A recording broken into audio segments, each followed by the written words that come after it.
오늘도 주님 안에서 승리하는 복된 하루가 되시기를 간절히 축원을 드립니다. 런던에 사는 어느 한 청년이 결혼을 앞두고 있는데요, 고민에 쌓이게 됩니다. 왜냐하면 두 여인 가운데서 갈등하고 있었기 때문이죠. 그래서 교회를 다니는 친구에게 물었습니다.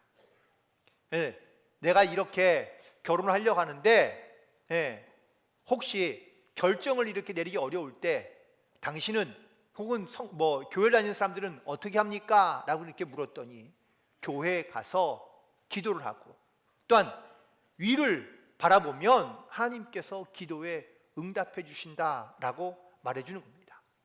그래서 그가 교회에 가서 기도하기 시작합니다. 그리고 그 다음날 그가 아주 행복한 웃음 띤 얼굴로 그에게 찾아오는 겁니다. 내가 자네 말대로 가서 교회에서 무릎 꿇고 기도했더니 기도 응답을 받았다는 겁니다.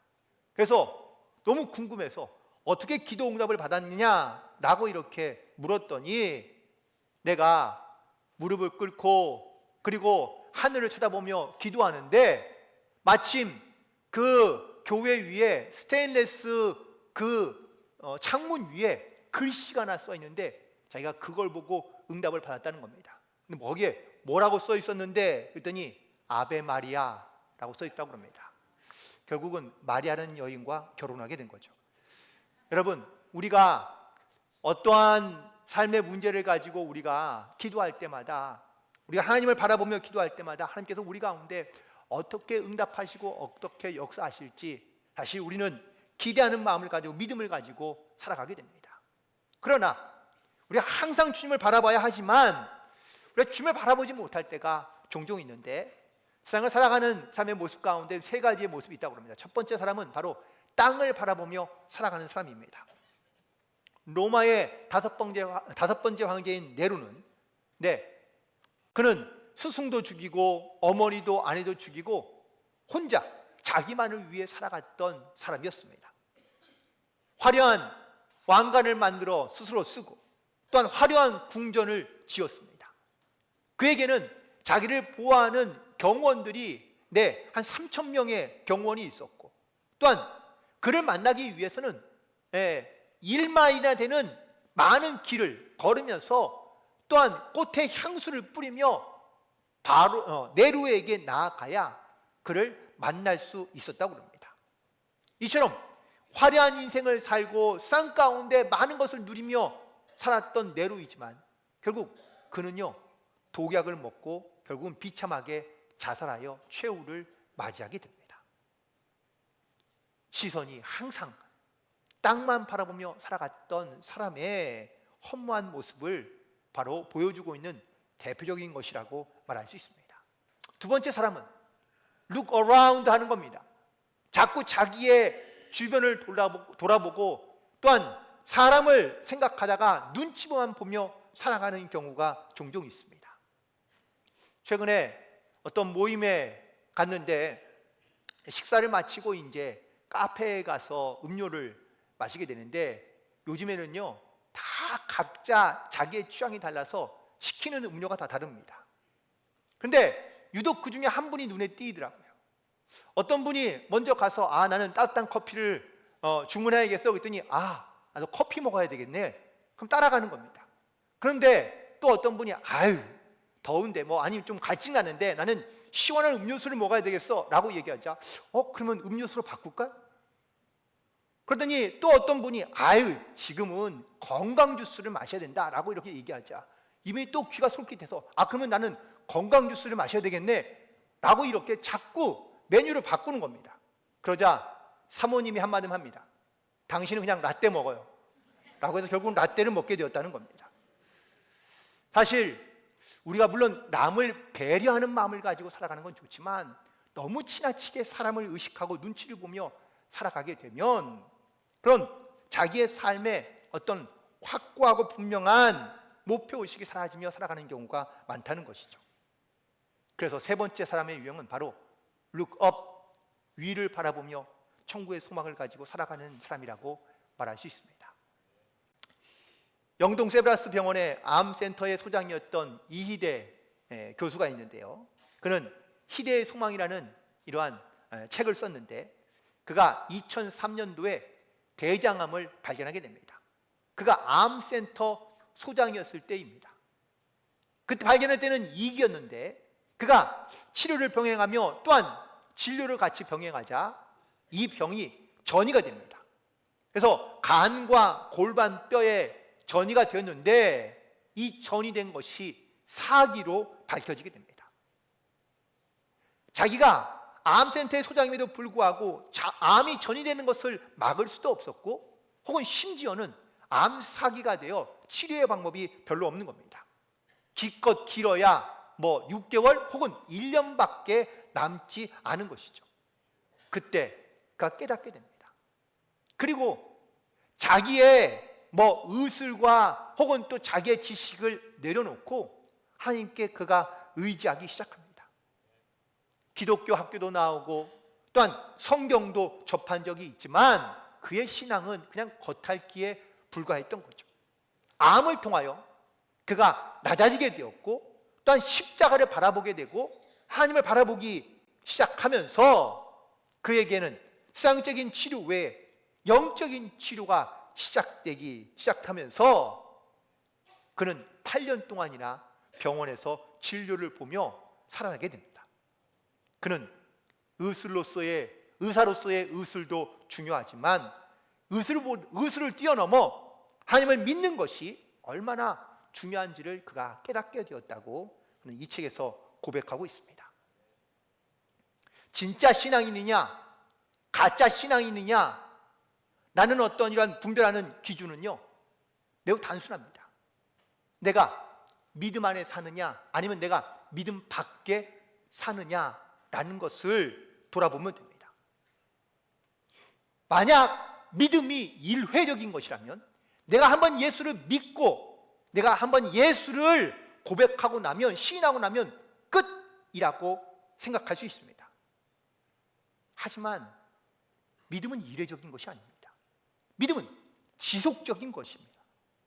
날마다 내 모든 삶과 상황 안에서 끝까지 내가 믿음 안에서 주님을 바라보며 살아가는 삶이 바로 믿음이고 신앙인 것이죠. 그래서 믿음은 십자가를 바라보는 겁니다. 이 십자가를 바라보며 살아가는 삶의 방식을 따라 살아가는 것이 성도이고 그리스도인이라고 말할 수 있습니다.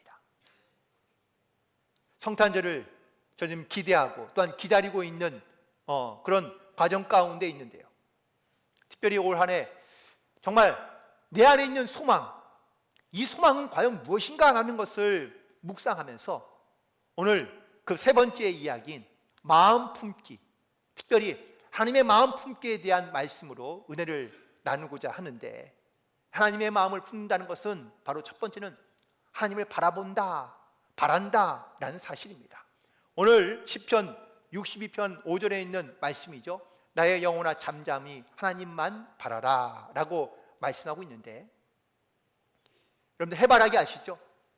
주로 여름에 피는 이 해바라기는요, 그 꽃말이 동경, 좀 기다림 혹은 일편단심이라는 말의 의미가 있습니다. 신기하게도 이 해바라기는 정말 해만 바라보며 자라나게 됩니다. 항상 그 모습이 해를 향해 서 있어서 일편단심의 해바라기의 모습이라고 말할 수 있는데, 여러분 우리는 성도로서 그리스도를 바라보며 하나님을 바라보는 이 하바라기의 신앙을 가지고 살아가야 될 줄로 믿습니다. 내 인생 속에서 내가 언제나 하나님을 바라보며 하바라기의 삶을 살고 있는지, 여기서 하나님이란 말의 히브리어는 아카인데요, 이건 하나님만 의지하겠다는 그러한 선포이고 결단입니다. 그런데 우리는 하나님만 바라보는 것이 아니라 우리는 그 외에 세상의 다른 것도 바라보며 살아갑니다. 하나님도 믿지만 물질도 믿고, 하나님도 믿지만 사람도 믿고, 하나님도 믿지만 나는 세상을 의지하며 살아가며 양다리를 거치며 살아갈 때가 많다는 것이죠. 참된 믿음의 대상은 오직 하나님뿐인데, 우리는 하나님 외에도 하나님만 바라는 것이 아니라 세상의 다른 것들을 우리가 의지하며 살아가려 한다라는 겁니다. 그래서 이 하나님의 마음을 품는다는 것은 바로 하나님의 생각, 하나님의 뜻이 무엇인지를 생각하며 위의 것을 생각하며 살아가는 삶이라고 말할 수 있습니다. 오늘 본문 골로새 3장 2절에 있는 말씀에 보면 위의 것을 생각하고 땅의 것을 생각하지 말라라고 말씀하고 있습니다. 시인 윤동주의 글 가운데 나는 죽날까지 하늘을 우러러 한 점 부끄러움 없기를 소망하며 또한 바라는 삶을 살아간다고 그는 이야기합니다. 내가 정말 하나님을 바라며 산다는 것은 내가 주님 앞에 부끄러움 없이 살아가고 싶다는 것을 의미하고 있는 것인데, 정말 우리가 이런 하나님의 마음을 품고 이 하나님의 마음을 바라며 세상 가운데 살아가고 있는가라는 것이죠. 제가 아주 좀 오래전에 아마 예화로 들었던 이야기인데, 미국의 조엘 소넨버그의 이야기가 있습니다. 그는 생후 20개월 만에 교통사고를 당합니다. 그래서 신체의 85%가 3도 화상을 입어서 온몸이 다 시커멓게 타버립니다. 그래서 얼굴, 손 다 잃어버립니다. 그가 50번이나 수술을 받는 기간 동안 그는 자라면서 친구들에게 원숭이라고 놀림받고, 또한 왜 가면을 쓰고 다니느냐라는 이러한 말도 듣고, 음식점에 가면 사람들이 자기를 피해 나가기도 하는 것을 경험합니다. 그러면서 그의 마음 가운데 과연 어떤 마음이 갖게 되었을까? 세상을 원망하고 친구들을 원망하는 마음이 아니라 오히려 그의 마음 가운데 하나님을 바라보며 하나님을 사랑하는 하나님의 사랑으로 그를 품게 되었고, 그리고 그 사랑으로 그가 살아가게 되었다라는 것이죠. 놀랍게도 18년 후에 자기의 자동차를 치고 도주했던 트럭 운전수가 붙잡힙니다. 그리고 그를 재판정에 세우게 되었고, 판결을 앞두고 이 판사가 마지막 이 피해자인 조엘에게 하고 싶은 말을 한번 하라고 얘기했는데, 그때 그가 이렇게 얘기합니다. 나는 당신을 위해 기도합니다. 우리의 주인이요 구세주인 예수 그리스도의 한없는 은혜를 깨닫기를 기도합니다. 나는 증오심으로 인생을 허비하지 않을 것입니다. 원망과 절망은 또 다른 고통을 낳기 때문입니다. 대신 사랑으로, 하나님의 은혜 안에 있는 무한한 사랑으로 나는 당신을 용서합니다 라고 말해주며 그의 용서를 구했다는 것이죠. 이렇듯 그의 마음 가운데 이렇게 큰 사랑을 가질 수 있던 이유는 그가 바로 하나님의 사랑의 마음을 품었기 때문이라고 말할 수 있습니다. 사랑하는 성도 여러분, 우리 한 해를 지나가면서 정말 내가 어떠한 사랑의 마음을 품고 살아왔는지를 다시 한번 돌아보고, 우리도 사람과 세상을 바라보는 것이 아니라 위를 바라보며 하나님의 마음을 품고 나아갈 수 있는 저와 여러분 되기를 간절히 소망합니다.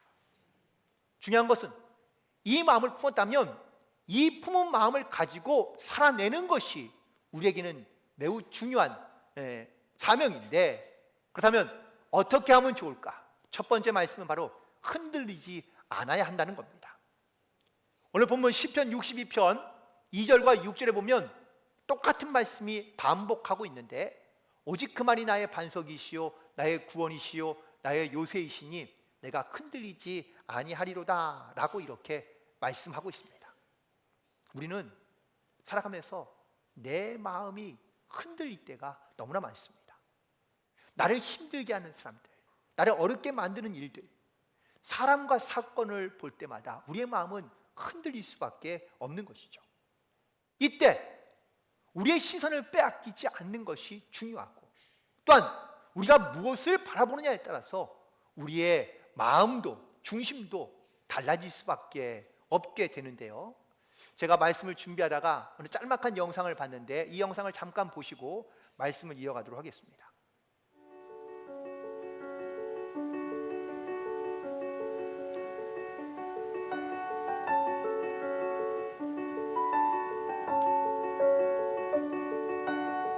네, 이 영상은 미국에 있는 아이다호 주에 있는 한 조그만 도시인 남파라는 도시에 있었던 이야기입니다. 아까 서 있던 그 여인은 그 아마존이라는 큰 물류 회사의 택배 직원입니다. 그런데 그가 한 가정에 연속적으로 배달을 많이 하게 된 거죠. 그래서 어느 날은 이 집에 있던 그 집 주인이 왜 자기에게 배달을 많이 시킬 수밖에 없는지 그 사연을 간단하게 적어서 쪽지를 전해주었는데, 그 내용은 이런 겁니다. 자기 가정에 9개월 된 신생아가 있는데 선천성 심장 질환을 갖고 있는 겁니다. 그래서 이 아이에게 이 음식 섭취에 대한 장애가 있고, 또한 여러 가지 많은 특수한 의료품들이 필요해서 많이 주문할 수밖에 없으며, 또한 혹시라도 아이가 병에 걸릴까봐, 코로나에 걸릴까봐, 그래서 아이에게 해결할까봐 외출도 삼가하고 집에서 주로 많은 것들을 주문해서 살아갈 수밖에 없는 상황이었던 것이죠.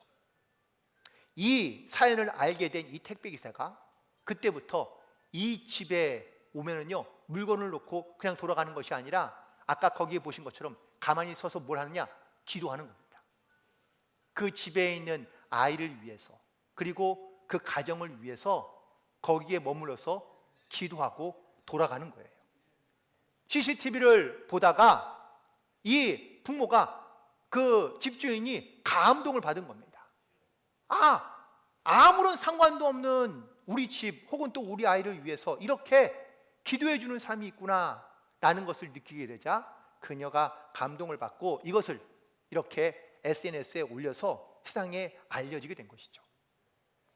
우리가 신실한 믿음을 가지고, 또한 비록 우리가 어려운 힘든 상황 가운데 있지만 우리가 이런 영적인 가치를 가지고 어떤 마음을 품고 살아가느냐에 따라서 내 주변, 내 상황을 이렇게 아름답게 바꿔갈 수 있는 놀라운 일들이 일어날 수 있다라는 사실입니다.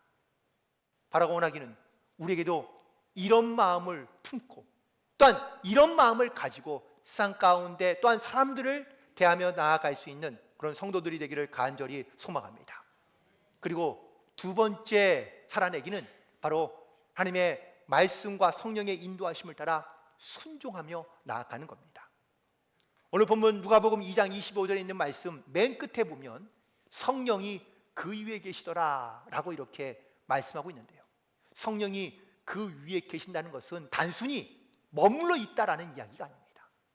시므온은 그래서 이 성령의 이끄심을 따라, 인도하심을 따라 그는 순종하는 삶을 살아갔다라는 것을 의미하고 있는 말입니다. 아브라함도 하나님께서 가라 명하셨지만 그가 어디로 가야 할지를 알지 못했다고 기록하고 있습니다. 하지만 그는 하나님께서 반드시 인도하실 것을 믿고 그 믿음으로 순종하며 나아갔을 때 하나님께서 이 아브라함을 크고 놀랍도록 사용하신 것을 보게 됩니다. 하나님 분명 우리 가운데 함께 하시고 동행하시고 역사하시는데 우리가 이 사실을 믿지 못하고 깨닫지 못하고 순종하지 못할 때가 얼마나 많은지 모릅니다. 미국의 기독교 베스트셀러 작가인 데이빗 시멘스라는 사람이 쓴 상한 감정의 치유라는 책에 등장하는 짤막한 글입니다. 그가 심장에 문제가 생겨서 심장 절개 수술을 해야만 했습니다. 어느 날, 그런데 수술을 앞두고 있는데 어느 간호사 한 명이 들어와서 손을 잡더니 이렇게 말하는 겁니다. 내일 수술을 받으시면 심장이 절개되어서 심장이 이제 분리된 상태에서 오직 기계에 의해서만 생명이 유지될 겁니다. 그리고 수술이 성공적으로 끝나면 다시 정상으로 돌아가게 되는데, 정상으로 돌아가게 되면 당신은 깨어날 것입니다. 그러나 깨어났다 하더라도 6시간 동안은 움직일 수 없는 상태로 견뎌야 합니다. 비록 움직일 수도 없고 말도 못하고 심지어 눈을 뜨고 싶어도 뜨지 못하는 상태일지라도 당신의 의식은 살아있어서 주위에서 무슨 말을 하는지 들을 수도 있고, 또한 어떤 일이 있는지 일어나고 있는지 느낄 수도 있습니다. 하지만 그 시간 동안 당신이 완전히 회복할 때까지 내가 이렇게 당신의 손을 붙잡고 당신 곁에 있을 겁니다. 당신은 나의 손길을 느낄 수 있을 겁니다. 라고 이렇게 말해줍니다. 그리고 난 다음에 그가 책에 이렇게 글을 남깁니다. 그 후 그 간호사가 말해 주었던 일들이 그대로 일어났다. 하지만 나는 그 몇 시간 동안 그 간호사의 손길을 느낄 수 있었고 이 일은 살아가면서 나에게 큰 위로와 힘이 되었다라고 고백하고 있습니다. 사랑하는 성도 여러분, 하나님이 여러분과 함께 하신다는 것을 느끼고 계십니까? 정말 하나님이 우리 가운데 일하시고 함께 하신다는 확실한 믿음의 증거들을 가지고 살고 계십니까? 만약 이 하나님이 함께 하신다는 사실을 우리가 깨닫지 못하면 우리는요, 내 방법과 내 생각과 내 의지대로 살아가기 쉽습니다. 내가 주님을 알기도 하고 때로는 믿는다고 말하긴 하지만 나는 주님의 손길을 느끼지 못한 채 이 땅 가운데 살아갈 수밖에 없는 것이죠. 여러분들 어떤 마음을 품고 살고 계십니까? 성탄절을 맞이하면서 한 해 동안 내가 어떤 마음을 품고 살아왔는지를 다시 한번 돌아봅니다. 마음은 하나의 방과 같다고 이야기합니다. 방에 식탁을 놓으면 그 방은 식당이 되고요, 방에 책상을 놓으면 그건 공부방이 됩니다. 방에 소파를 놓으면 응접실이 되고요, 방에 침대를 놓으면 침실이 됩니다. 이처럼 우리의 마음의 방에 하나님의 마음을 품고 사랑을 품고 있으면 하나님의 사람으로 우리가 이 땅 가운데 살아가지만 세상의 욕심과 욕망을 품고 있으면 죄의 종으로 살아갈 수밖에 없다는 사실입니다. 예수님이 내 안에 계시면 우리가 평안과 기쁨과 소망의 삶을 살아가게 되지만 내 안에 악한 생각과 죄악된 생각들을 갖고 있으면 불행한 삶을 살아갈 수밖에 없기 때문입니다. 오늘 남아있는 2024년도를 다시 한번 돌아보며 내 마음에 어떤 마음을 품고 살아가고 있는지를 돌아봅니다. 그 마음이 우리가 무엇을 바라보고 있느냐라는 것을 결정할 수 있기 때문입니다.